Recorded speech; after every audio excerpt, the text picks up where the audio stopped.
Marty here in Melbourne, and I have a very special guest. Is Irish born over in beautiful Mullingar. Is Jason McKevitt. Now, Jason's a historian. He's also a teacher, radio presenter with Midlands 103 Radio.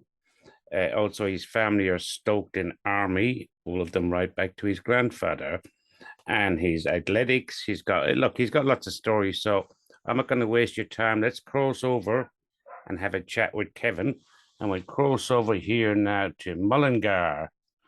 So let's just get Jason in there. And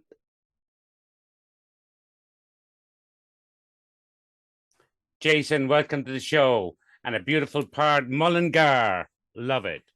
Thank you very much, Marty. It's great to be on the show this morning. As it is, it's 10:05 in the morning here in Mullingar.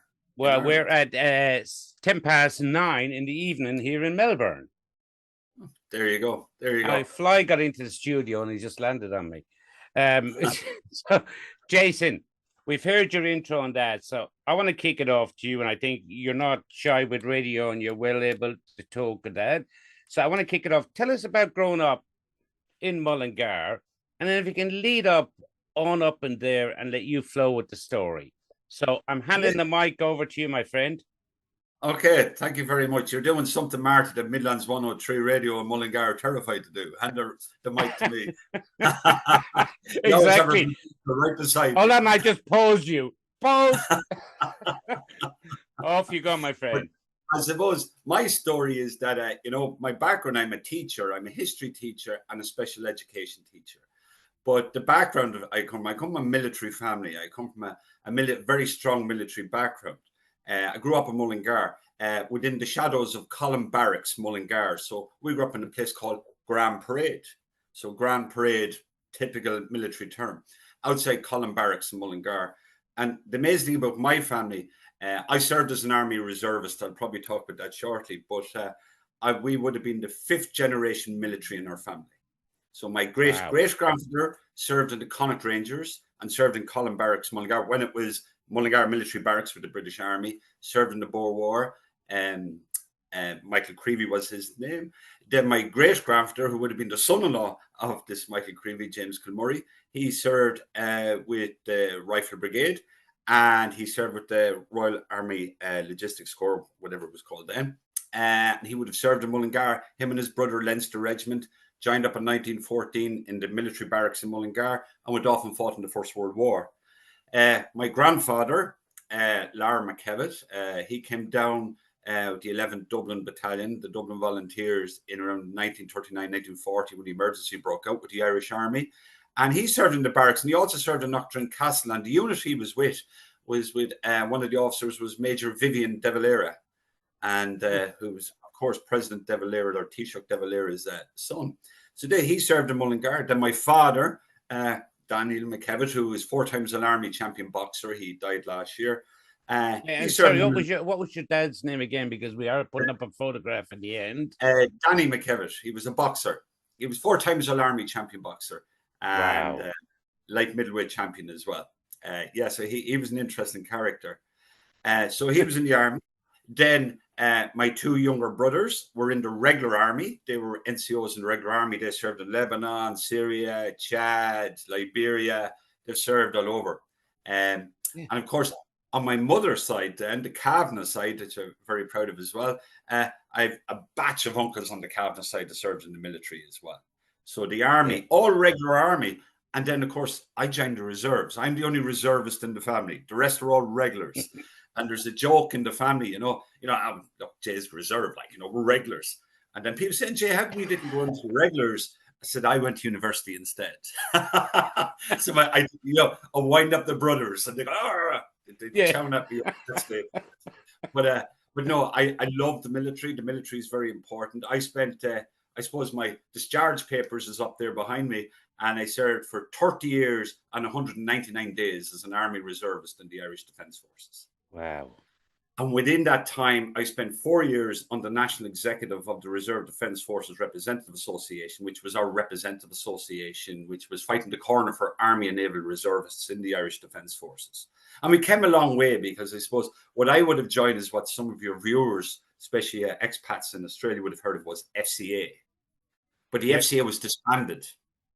And then what we formed was an Army Reserve. So I went from FCA to Army Reserves and all that. So yeah, I've had an amazing experience. It's the military, coming from that background of military tradition, having served as an Army Reservist has impacted me on my life, because I suppose even when I trained as a teacher, that discipline is within you. Timekeeping was within you. Personal hygiene is within you. And even fitness. I mean, athletics is a big thing with me, and keeping yourself, in good nick.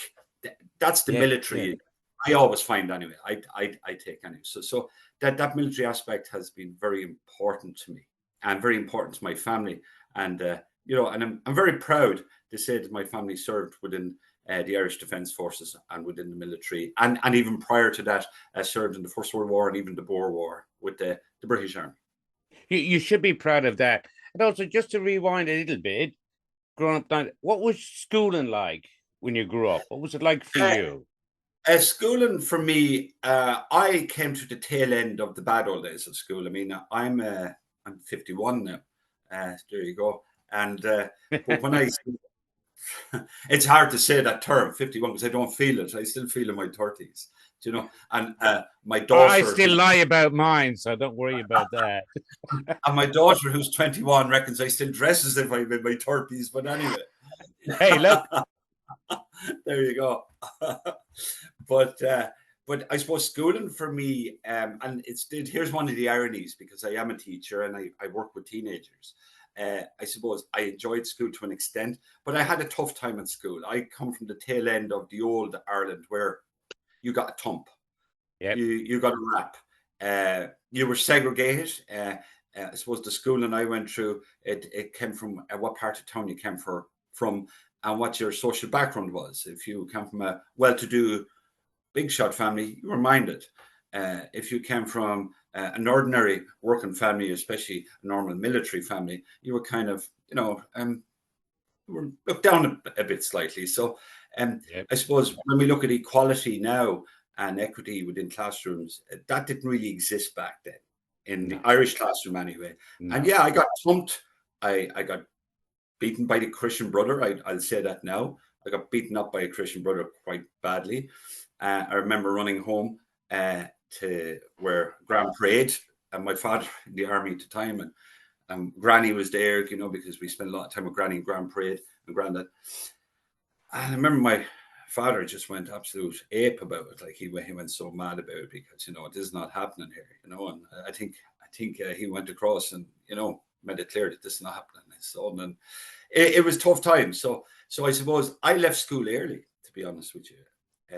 I left school. I was in the reserves. I did a lot of stuff in my life. So what age did you leave school at, Jason? I left school at 16. I dropped Same out. as myself, yes. I dropped out of school. I said, myself as well. Yeah, I wasn't a big fan at all. Yeah, but carry on. I couldn't deal with it. I couldn't deal with that sort of a treatment. So I dropped out. I got a job. I think my first job, apart joining the Army Reserves at the time, I think I was 16 years of age, and we were in the Glen of Amal, and high explosive bombs flying over our heads, because we were in the artillery, so we're firing mortars. I mean, could you imagine 16-year-old kids, high explosives, to be mayhem? But that's the way it was back then. So I joined that. I got a job in a supermarket called Quinsworth. Worked away, went to London for a few years, did a few amazing things in London, worked in private security, and I give you a backstory. I worked in close protection for a little while as well. But I suppose, things happen in life, and in my 30s, I went back to university. And I went back to university without a leaving cert, and I went back as an adult. And now I hold a master's degree in special education, and I'm also a historian and a qualified teacher, registered with the Irish Teaching Council, and I'm a teacher. So it just goes to show that you can be what you want to be once you put your mind to it, and there's more than one way of getting there. I would, and what made you want to do that? To go back to personally, school. I mean, for you. I suppose for me, Again, coming to the background I come from, I've always had an interest in history, so I always wanted to learn it and learn it proper, go to university and that. But I'm going to be truthfully honest with you, Marty. The reason I ended up becoming a teacher was the Celtic Tiger fell apart in Ireland. There was a recession. The country fell apart. Yeah. We were all made redundant. I was working away. I was earning good money, I'd be honest, in a job. I was working in construction field. I was working in private security. I was doing a bit of close protection work. I think for lay people, close protection work is some people call bodyguard work. Yeah. More about that later. But I was working in that. I was working in construction. I was doing everything to make a buck, and I was making good bucks. But then the economy collapsed, and suddenly you find yourself, I'm a worker all my life. There's nothing happening. Will I emigrate? Australia looked at possibility. Going back to London looked at possibility. Going to America. But I had a daughter here in Ireland, and I didn't want to leave her, to be truthful, because I knew if I immigrated, I would have had That's to leave Annie, is it? Annie. Anya, yeah. Anya, yes. Anya, yeah. And obviously, you met your wife. Fill in the gaps there, because obviously she's trained you a bit. It's Rachel. Yeah, Rachel. Yeah. As I said, I during that period, then afterwards, met with Rachel. Rachel's been brilliant. I mean, Rachel is a public health nurse. She's assistant director of public health nursing in the Cavan area, and she was actually out in Australia earlier on this year. She's got family out. Yeah, she was in Melbourne and she travelled across. This is one of her bucket list things, and actually her cousins out there who were very good to her, Bob Edgerton, who played rugby for Australia.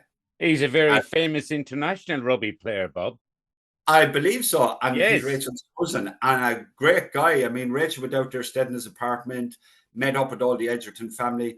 And we've invited him back to Mullingar. So when Bob Edgerton and that come to Ireland, we have a room for him here in Mullingar. But Rachel said when she went out, we're brilliant. So flying is not my great thing. Rachel spent that period of time in Australia and absolutely fell in love with Australia. Rachel wants to go back to Australia. She would move there in the morning. She loved it. And she kind of said to me, Jason, Australia, says she, I'm a qualified public health nurse. I'm assistant director. You're a teacher. They're really looking for qualifications out there. So what do you think? She was trying to sell you to, but you know what? She's actually very right.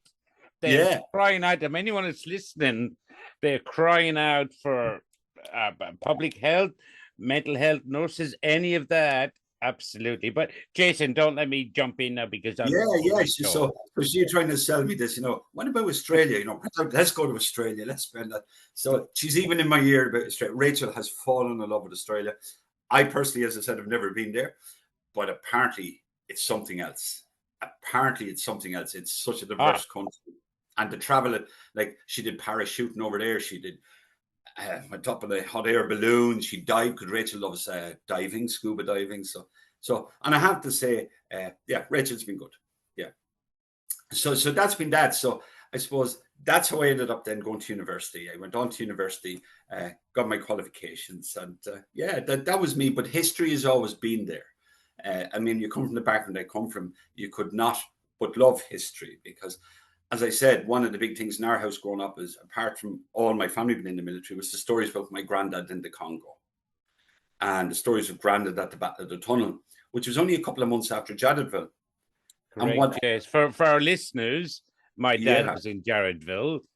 So this is where we're talking about Jadotville, the movie, The Siege of Jadotville on Netflix. But I seen and then the tunnel was, that's another huge part of it. Yes, I mean that's the thing. I mean, the tunnel is where we had when people think of the Congo, they think of maybe native Africans going around with bows and arrows, and to an extent that maybe. But actually, the Irish Army were fighting professional mercenaries. These guys were hardened soldiers from the Second World War: French Foreign Legionnaires, British paratroopers, Belgian paratroopers. These were hardened NATO troops that these little Irish men from little villages of Ireland were fighting neutral old Ireland. And Grandad was there. And as I said, I think the thing about Jadotville that people need to remember is that when we put our modernity head on, we think, right, they went to Jadotville, they fought, they were captured, and then released their families. That didn't happen.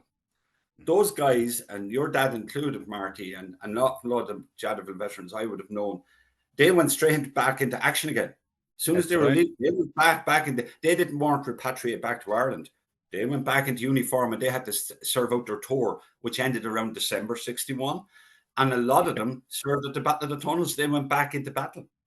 And I mean, you can imagine what these guys are going through. I mean, what we would now understand medically, but they went back into battle. And my granddad, when he served at the Battle of the Tunnels, served with a lot of those Jadotville boys who only a couple of months ago were prisoners of war. And this was before. And not only that, Jason, is that you mentioned there about the mercenaries that were fighting. So now, the main mercenary was obviously, everyone knows he's got a movie out, Bob.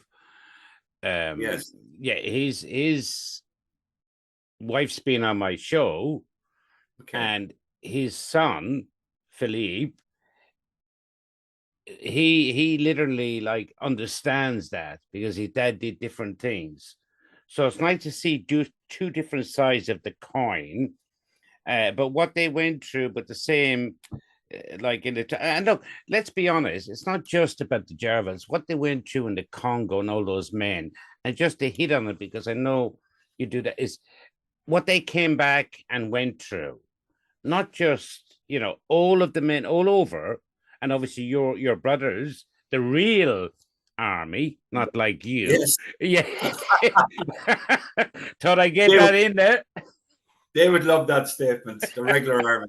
Yeah, that's right. But they would have went through stuff. But anyway, let me let you go on, please. I'm fascinated listening to you. Yeah. So yeah. That's the fascinating thing about, when we're done. So growing up, hearing the stories about Grandad in the Congo, the Battle of the Tunnel, what they went through, seeing the artifacts. I mean, because the guys in the Congo, when they come back, they brought back maybe little dolls or they brought back stuff or whatever from the Congo. And I remember growing up seeing this. And then talk about my own granny's story, because my granny then, she had served, of course, women weren't allowed to join the Irish Defence Forces up until, I think it was the early 80s, believe it or not. It was about 1980, 81. And of course, in the during emergencies, Second World War to the rest of the world, but an emergency in Ireland, Granny and her two sisters left Mullingar and went and joined the ATS, the Auxiliary Territorial Service, which was a women's wing in the British Army to fight the Germans. So she was in Coventry as the Nazis, the Battle of Britain was going on, But the thing about it is that the irony was, up until Grandad went to the Congo, Granny had seen more war action than he had. There you go with your real army. There you go. He was a regular Irish soldier. During the emergency, they did their bit, but up until he went to the Congo, he had seen no battle. Where my poor granny, this typical Irish lady, she had done her couple of years during the emergency in Coventry in the ATS. So there you go. So it's those little dichotomies of life. So that fascinated me, learning all about that. So of course, you learn a bit First World War, and then of course, like most Irish people, I have a Republican side as well, and I have a very strong Irish Republican side where we had some people who served in the British Army during the wars, but also we had other people who fought them in Ireland. So, and I think most Irish families like that dichotomy of Irishness, and it's amazing, So again, that's where my love from history came from. I would often, and I think the most beautiful thing about the love of history, I qualified in it. Now I speak with letters after my name, so the likes of councils have to listen to what I have to say. Because now it gives you a good platform. Yes, what you do, and yes. now I can help to make change. I can fight a corner. I mean, it's only passed about a week ago with the mayor of Mullingar, who himself is an army veteran, Mick Dollard, phoned me. He said, "Look," he said, "Jay, I'm working on something here, and I'm going to book you now to have you on board." And I went, "Oh," says he, "we're in Mullingar," says he. "I've been fighting for years," he said, along with others, says he, to get a Jadotville memorial in the town to remember, the people from Mullingar who served there. I mean, yes, we have people from all over Ireland, especially the Western Command, Galway, Athlone, Mullingar. But Mullingar, we needed something to recognise in Mullingar that soldiers from Mullingar went out there. So this memorial is, at the moment, I believe, under construction. So Mick has asked me, would I be there and help involved in some way to assist the council on that. And I think the fact that I went to university, the fact that I had those letters after my name, kind of helps that. And it helps people, helps me and helps others to push the case here. I think the real thing about Jadotville, And I always will say it. I'm assisting at the moment, but the real people of Jadaville are those veterans and the families, and that goes without saying. And this memorial is to the Jadaville veterans, and it's to their families. And that's what it's all about. It's not about Jason McKevitt. It's not about McDollard. It's not about Westmeath County Council. It's for you guys, you, Marty, you, and all the families of the Jadaville veterans. And Lord of Mercy, and the Jadaville veterans who have now passed. And that's what that memorial is for. Because you're Jason, that's beautiful, and I know Leo Quinn will be listening to this, my partner, and that. And for people that don't know, Leo Quinn's also was in the Irish, an officer in the Irish Army, but his dad commanded it, and we became friends. But I looked at Jason, after those 165 men, whatever the total was, there was almost 10,000 offsprings, including myself, and I've done my bit as well. I've got 6. So I mean, and what they did was, but you got to remember, you were alluding to something back earlier when we were talking about how young, or even when you went in, when you joined, these guys were like 16. Some were collecting the children's allowance, which is the children's welfare thing for the families. And I think about it, I mean, I don't know. And like you said, they went on. And I'm not just talking about the Jarville, but what you're doing there in Mullingar, and I know quite a few people from there. As I said, Tom Gunn earlier, we had Tom on the show. What a lovely man.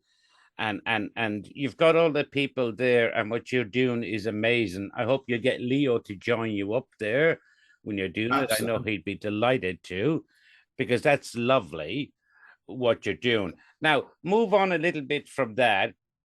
I mean, your passion is very strong. Tell me a little bit more about your mom.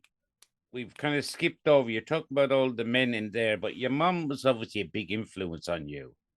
Yeah, my mother is very much an influence on me. I mean, my mother, she's a Kavanagh family in Mullingar. I mean, anyone who knows the Cavs and Mullingar would be a very sporty family, and served in the military as well. And my mother has been the sort of the rock for all of us in the family. She's the one that pushes us. She's the one who kind of has always been there, and she's been very important to us, for all of us. She's kind of like the kingpin. She's still on the go. She's in the nursing home at the moment, but we go over and visit her, and she's something else. She's something else.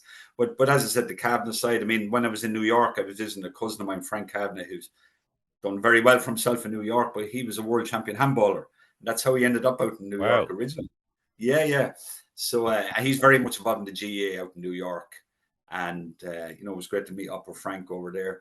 It was also great to, as a Kavanagh family, they're a great bunch of people, sporty, they do their thing. And a proud family. So, yeah, and I think that's been instilled in me too, that sort of that the Kavanagh gene where, go out there and do your thing. Just if you're in for the stars, if you reach for the stars, grab them. My mom used to always say, Jason, aim for the clouds. If you hit the sky, you've done well. I think so. It's a similar thing. Yes. Now, your athletics, you're amazing. You're going to be showing some pictures at the end, but what drives you to that? Are you trying to torture yourself, or what is it? Yeah, it's a type of that too. I suppose for me, the athletics, I do a lot of writing. And I suppose I'm involved with Mullingar Harriers Athletic Club, which celebrates 50 years this year, 2025. The most beautiful thing about athletics for me is that I think it's Bobby Begley, one of the founders, one of the major coaches in Mullingar Harriers. He says, when you go running, you never have a problem. And that is a fact. If I'm out running cross country, if I'm out running wherever, any little issues you have, vamoose. For that moment in time, that could be the half hour you're running, the hour you're running, whatever. But also, I find it helps me when I'm writing.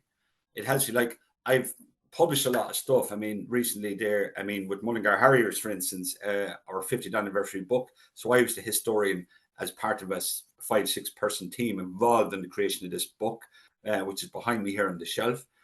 And, I wrote the history. And that's when I'm out running, I'm actually going through stuff in my head. Unlike most runners, I don't wear earbuds. And what's the name of the book there? Mullingar Harriers. It's actually here. I'll actually show it to you. We'll it shows a picture. We'll actually put it up at the end. We'll put it up at the end of the show as well, the picture of that. So Mullingar Harriers celebrating 50 years. So I've been involved in that. Also, I suppose late last year, I made a submission and wrote a piece for the Atlas on the Irish Civil War. We wrote about executions, and I wrote about executions in Mullingar. The last two executions were in Columb Barracks, Michael Greeley, Luke Burke. And, so I'm busy writing chapters, writing books, and, submissions to books. And actually, at the moment, I'm working on a book, but because I work full time, it's hit and miss. You're starting, you're stopping, you're starting, you're stopping. Sometimes I wish when I was younger, I probably invested better in my pension so I could just retire right now and just write full time. But I was going to say, when are you going to bring out your own book as your personal story? Yeah, well, the personal stuff, I mean, I have a load of stuff there. I could actually put everything I've written so far and put it into one book, and I could actually do that right now. But I suppose for me, the big thing for me is looking at the background, the history of Columb Barracks, Mullingar. That's something that has to be done. That's your passion. That's something I'm working on. I mean, as I said, the dichotomy of what I'm writing on at the moment. I wrote about athletics in Mullingar. I wrote about executions in Mullingar. I wrote about the Civil War in Ireland. I've written about the famine. And here I am looking at the army barracks in Mullingar. And actually, next month, I'm giving a lecture in Longford, where I'm talking about the 350 years of Presbyterians in County Longford. So could you imagine something as diverse as that? So that's that. But I suppose for me, the running, it allows me to think things through. If I'm writing something, I go for a run. I process it in my head. And then I come back and go, right, now I'm ready to run. But also because I suppose my type of being an academic, I suppose, for the want of a better term, being a teacher, being a writer, we spend an awful lot of our time sitting down. And if I didn't run, I probably would, health-wise, I'd probably be huge. So it actually keeps me trim. It keeps me in shape. It keeps me healthy. The running does. And, so it's important to me. And I'm sure when you're running, you said like when you're running, you're break from everything. But I'm sure you must be thinking about what you're going to write and do while you're running. Does it give you time to kind of, do you know what I mean? Does it like you time with yourself, even though you're running? It actually does. It actually does. I mean, some people, when they're writing, if they smoke, they probably have a cigar, and that's their moment to think, the cigarette, whatever. I'm a cigarette, yeah. Yeah, have the cigarette and bing, a light bulb moment. For me, the running is where I get me light bulb moment. Yep. I'm out running and I'm thinking things through, and then I go, bingo, that's it. And then I'm trying to shorten my run to get back while it's still in my head with a pen. Yeah. So yes, the athletics to me is important. And I suppose, again, it's another thing that comes from that little bit of military training I've had in my life. I mean, I'm one of those advocates. I think everybody should serve at least a minimum period of time as a reservist or in the regular forces in some way, because it really instills something within you. And I suppose for me, that fitness and all that comes from maybe when I was a young lad joining the reserves. Yeah, that just discipline in it. Well, I never went. I was born on the Curragh camp, as you know, but and the best place ever. We had the obstacle course that you guys trained under. That was our playground. I lived there. I never went into the army, but I loved it. I had my own little gang, and I used to have, my dad was a sergeant, so I used to have two of them. My mum stitched them on, and I was the double sergeant, whatever that meant. But I loved the whole army thing. I just never went into it. Yeah. You obviously really enjoyed it. Yes, I did. I enjoyed it. Met some great friends, and it's look, as I said, the military to me has been an important part of my life. It's probably has influenced me in what I am. Notwithstanding, I'm a teacher. I do stuff in life, but that the military and coming from a military background has definitely influenced my life, and I think for the positive. Wow. Now, I want you to tell me a little bit more there. Now, your daughter's going to be a school teacher. When I see here now, you're obviously very proud of her. We've had a good chance to talk before this, but does she get teaching from you? Are you the troublemaker? I think so. Yeah, my daughter Anya. She's actually 21 tomorrow. Believe it or not. Oh, and what's her name again? Anya. Anya. Yeah. Happy birthday, Anya, for tomorrow. And but Anya did the teaching, and I give you a thing. We have a friend of our family, John Spike McCormick. He was Sergeant Major in the Irish Air Corps, and my dad had trained him in recruit training in Mullingar. And when my daughter, a couple of years ago, before she went to teacher training, Spike had said to us, anyone in the family there's around that age that could join up? I'm taking my daughter. Well, we get rid of the Irish Air Corps. So I went to my daughter. I said, Anya, you could be the 6th generation going into the Irish Air Corps doing this. And she looked, Dad, I'm sorry, it ends with you. These hands are not. She put you back in your box, didn't she? She put me back in my box. My dream for her had you. So, but no, she actually she went on to teacher training. She's about 18 months to go, and she's qualified. It's in Ireland. It's 4 years to be a primary school teacher, and so it's expensive, I can assure you. But she's doing well, which is good for me to see that whatever investment we're putting in, she's working hard, she's passing her exams, and she's in a couple of placements at the moment. I mean, my daughter is a Gaeilgeoir, so her name in English would be Anne McKevitt, but she goes by her name Oscailge in Irish, which is Anya ní Ghráibhéid, and she speaks Irish better than she speaks English. She has a love for the Irish language. Which actually comes from my father, because my father, when he was in the army, my father was an Irish speaker, and my brother Derek, who was in the army, was an Irish speaker. So when all the big sort of events would happen in the military, it'd be my brother and my father, especially in the Mullingar area, they would have been involved in all that sort of stuff. So yeah, so that's my daughter. Yeah. So she loves Irish. And tell me about this. You're a presenter, radio presenter on 103 Radio Midlands. Tell me about how did that come around? Because I have listened to you, and you're very good, by the way. Love it. How that happens, it's actually I do bits and pieces for Midlands 103, and when it comes to history stuff, I get this phone call from the producers. Jay, there's a history thing. Come on the radio. So I go on with Will Faulkner on the Today Show, or I go on with David Hollywood, very apt name for someone that works in entertainment. Yeah. And I go on and I would give a history aspect, a history slant. It could be something as serious as the Irish Civil War, or it could be something as, I suppose, foolhardy, like who invented balloons. So something like that. So yeah, so we do a little bit of history stuff and that. And I suppose definitely the documentary we recorded there with Anne-Marie Kelly, behind closed doors, Column Barracks. That was interesting how we came about with that, because it's like everything. I have a day job. Then Anne-Marie Kelly, she's a producer and broadcaster with Today FM, which is a national radio station here in Ireland, but also with Midlands 103, and she's absolutely excellent to work with. Like Sinead Hubble, who would be my little producer that phone me now and again. Jason, come on, you're on in 10 minutes. I want to and these producers are gifted people, I can tell you. I know. They're very persuasive. Very persuasive, as you gather, Marty. I know. But the thing about it is, when we get back to that documentary we recorded, that there was a lot going on there. That was just before COVID, and we didn't realize there was going to be a lockdown, because Anne-Marie Kelly had phoned me and said, Jason, we need to record this show on Columb Barracks, says she. Columb Barracks, Mullingar, history, you're doing. So yeah, next we're ready to plan on the day. Fell apart. Anne-Marie couldn't make it. The next day we went to record. I couldn't make it. Something came up. Couldn't get there. So next, Anne-Marie Kelly said to me one day, she phoned me, come on, Jay, we're going to go with this tomorrow. We need to go with this. We need to say, okay, let's go. And we went and we recorded it. And we went into the barracks. And the following day, there was lockdown in Ireland. We didn't know this was going to happen. So we were blessed that we got this done. Lockdown, it was as if something guided us to get it done before lockdown. And we weren't aware it would be locked down, because it was COVID, the time of COVID, the lockdown in Ireland. But here's the deal. We went through, recorded a lot. We went into the old prison cell.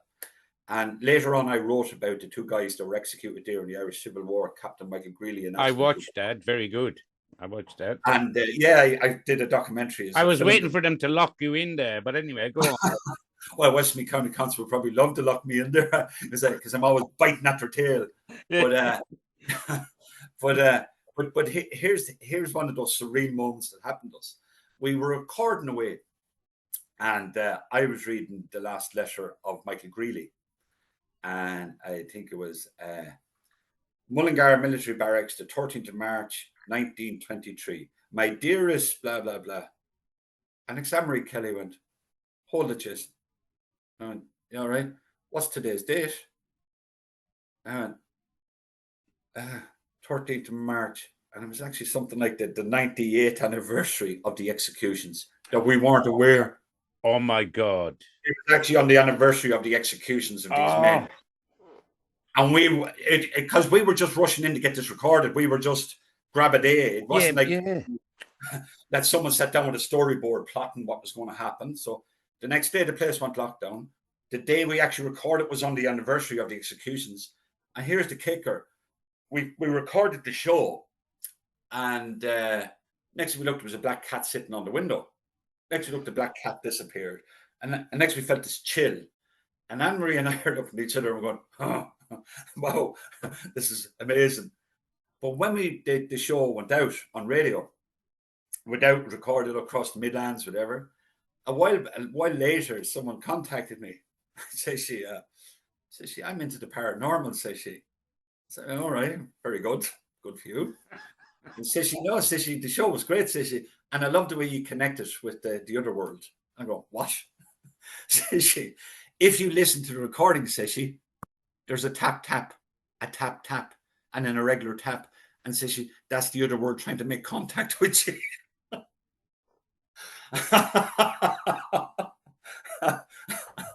And actually, sure enough, I did listen back to it, and you can hear the tap, tap, and it's not like it's a constant drip. There's no rhythm to it. It's out of sync. It's not like it's. And I just gone, this is getting crazy. So I remember telling Anne-Marie Kelly about this, the producer, and she went, "What?" The two of us nearly had a heart attack over it all. But there you go. There you go. But you look, I think everything you do and talk about the video and just gathering talking to you, and I think the audience will see that, is you're just fun. You're enjoying it. You know what I mean? I don't think you take yourself too serious either, which is a great thing. No, do you see, the thing is, I love history, and there's ways of doing history, and history can be boring. And I can put on a tweed jacket here now and go, well, we'll talk about, back to the 19th century. Yeah. We could do that monologue, and that's fine. But what I like to do with history, and I suppose one of the influences is, and I met him and he died recently, is Mackin McGann, who lived in Mullingar. Great writer. He was the grandnephew of the O'Rahilly who served in 1916. And in Ireland here, he would have been sort of one of these young, hip type historians. And I suppose for me, history is about accessibility. So when I'm doing a bit on radio, or if I'm even talking here today, I'd like someone who's looking in and go, well, not all historians have comb overs. No, because I shave it off. Much to my daughter's irritation, I do dress maybe like I'm 30. But no, there's not. No. Listen to your daughter. There's nothing wrong with that. And I must say, just a shout out, I'm dressed by Oakley Worldwide Clothing and Glasses. There you go. There you go. Wow, that's good stuff. Do you like that? And if I'm right, Oakley, those glasses used to be made in Mullingar. If I'm right, they used to have a factory in Mullingar, I think. Really? I think so. If I'm right, I think so. I think that ended up a few years ago. Well, there you go. They're getting a bigger plug there now. And I was they're getting a huge plug there now. Yeah, there you go.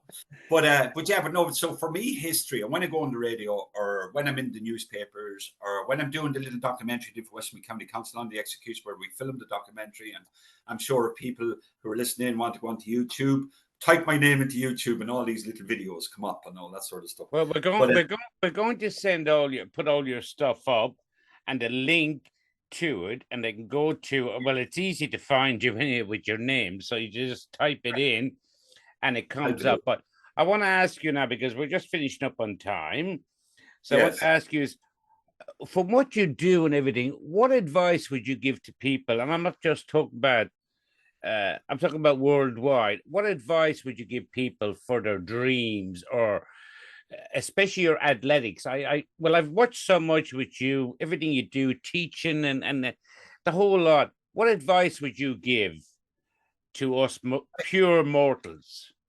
My advice I would give to people is just opportunity knocks, right? And I know that's an old saying, but grab it, and never say to yourself, I can't do that. And yeah, we all have this inner person that goes, oh, no, that's not for me. Who do I think I am? Or, no, that's for other people. That's not for me. Just grab it, man. Grab it, do it, and enjoy it. It's like, I'll give you one final thing before we finish up. It's like an opportunity hit me back in 2007. I was telling you earlier, I did a bit of close protection work, a bit of body, that sort of stuff. Yeah. And of course, being in the military, I had a couple of Army Reserves. I'm going to name them here now. Gudgy Gavin, a great friend of mine, and Lorcan Byrne. And they were based, Lorcan's ex-regular army in Athlone. And Gudgy was actually in the reserve. But they were involved with close protection. So next thing it was said to me that, Jay, there's a gig coming up. Would you be interested? And again, I could have said, no. No, I said, no, do you know I will? So we went off, did this gig, and it's for J.P. McManus, the horse. Yeah, totally. Gentleman, an absolute gentleman, by the way, J.P. McManus, a great guy for where he is in Limerick. So his daughter was getting married. So we went on this gig, and there was two principals coming in. Now, not to be mistaken with principals from a school. These were principals is what you call the VIPs. Yeah. So we went down, and next thing, I'm stuck in Longwell House in Mallow there, grabbing an opportunity, doing a gig. We did a risk assessment of where the wedding venue was. Next, the first principal comes in, and this wee guy, and he goes, "Hi, how are you, man?" And I'm going, "Oh my goodness, who was it? Billy Joel." Billy Joel. And I go, "Wow, okay, but you have to be professional." And he goes to light up a cigarette, and I go, "Sorry, sir, but you can't smoke here." "My God, man, it's getting more like New York." That was his. But a lovely guy, a very shy guy, actually very unassuming person, Billy Joel. Lovely fella. Yeah. I'm there 2 days of him. Next, the chopper goes back out, and these again are probably Irish Air Corps pilots doing a Nick Surdad. That was the weekend to actually invade Ireland, because every Army reservist, regular soldier, Air Corps members of whatever were working on this gig, right? Next, the chopper goes back in. Next, the next principal comes in, and you're going, no one's going to believe this, but it's Lionel Richie. Oh my God. So you have these two superstars. I'm in the place of them, and I'm phoning up Gudgy, and I'm saying, "Gudgy, I can't tell anyone about this, because if I tell anyone about this, I think I'm gone mad." Yeah, they won't believe you. No. They wouldn't believe this could happen to this fella from Mullingar. But it actually did. And one of the guys from Mullingar was Martin Moffat. And Martin and I would still chat. But even my two brothers, they were on regular army. Yeah. Yeah, right. Yes, yeah. They won't pretend security. Yeah. They were on our perimeter security at the gig, but the reservist was in the center. They love this. They love it. You can see the two faces going, "Who does he think he is out there?" Did you hear what he just said? Yeah. Jason, listen, I could talk to you for so long, but can you finish up and just tell us? We will put it up, but how can people get more on you? What's your website, or where do they go? I have a website, Jason McKevitt, historian at Weebly.com. I also have a Facebook page, which called Let's Get Museum of Mullingar.